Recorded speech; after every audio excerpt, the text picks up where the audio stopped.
چھم چھم رحمتیں برستی ہیں، انوار اترتے ہیں، گناہگاروں کو آتش دوزخ سے نجات بخش دی جاتی ہے۔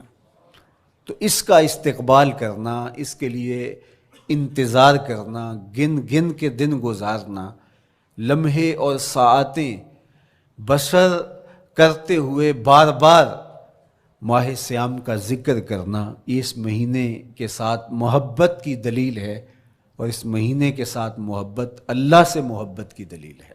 اس لیے اس مہینے کا استقبال کرنا، اس کے لیے تیاری کرنا، اپنے گھر کو صاف کرنا، اس کے لیے اپنی اولاد کے دل میں شوق پیدا کرنا اور ماحول پہلے پیدا کرنے کی کوشش کرنا، تاکہ جو ہی یہ ماہ جلوہ گر ہو تو روزہ رکھنے کا مزاج پیدا ہو چکا ہو، تلاوت کلام مجید کا مزاج پیدا ہو چکا ہو، دیگر نوافل اور اچھے اعمال بجا لانے کی عادت پڑ چکی ہو۔ تو شعبان میں ہی اس کی تیاری ہوتی ہے، تاکہ رمضان المبارک آتے ہی ہم پوری طرح سے مستعد اور فعال ہو کر کے اس مہینے کی برکتوں کو سمیٹ لیں۔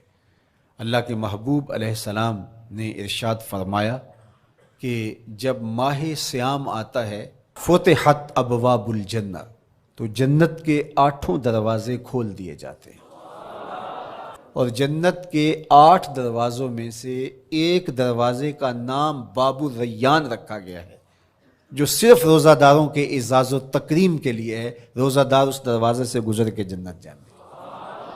حضرت سیدنا سلمان فارسی رضی اللہ تعالی عنہ فرماتے ہیں کہ تو رمضان المبارک سے قبل حضور نے یہ خطبہ ارشاد کیا، یا ایھا الناس، اے لوگو، قد اظلکم شہر عظیم، اللہ نے تمہارے اوپر ایک بہت پاکیزہ، پر نور، عالی مرتبت مہینہ سایہ فگن کر دیا ہے۔ شہر فیہ لیلۃ خیر من الف شہر، اس مہینے میں ایک ایسی رات ہے جو 1000 مہینے سے بہتر ہے۔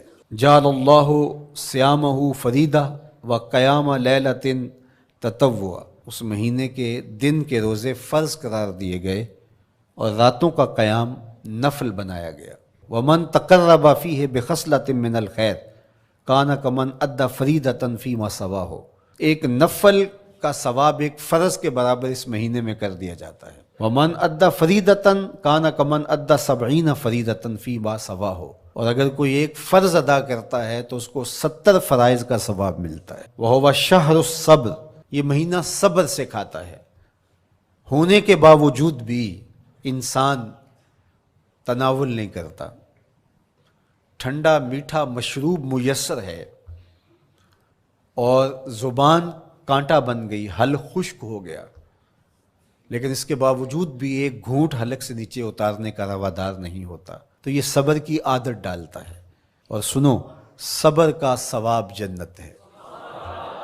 وشہر المواسات، اور یہ ہمدردی کا مہینہ ہے، باہمی پیار کا مہینہ ہے، الفتیں بانٹنے کا مہینہ ہے، نرم دلی کا مہینہ ہے، ایک دوسرے کے احساس کا مہینہ ہے۔ جب کوئی شخص بھوک اور پیاس کاٹتا ہے تو اس کو پھر محسوس ہوتا ہے، بالخصوص امراء، کہ بھوک کیا بلا ہوتی ہے، اور جو نان شبینہ کو ترستے ہیں اور جنہیں کھانا میسر نہیں آتا، ان کی زندگیاں کتنی تلخ ہوتی ہیں۔ تو بھوک اور پیاس احساس پیدا کرتی ہے۔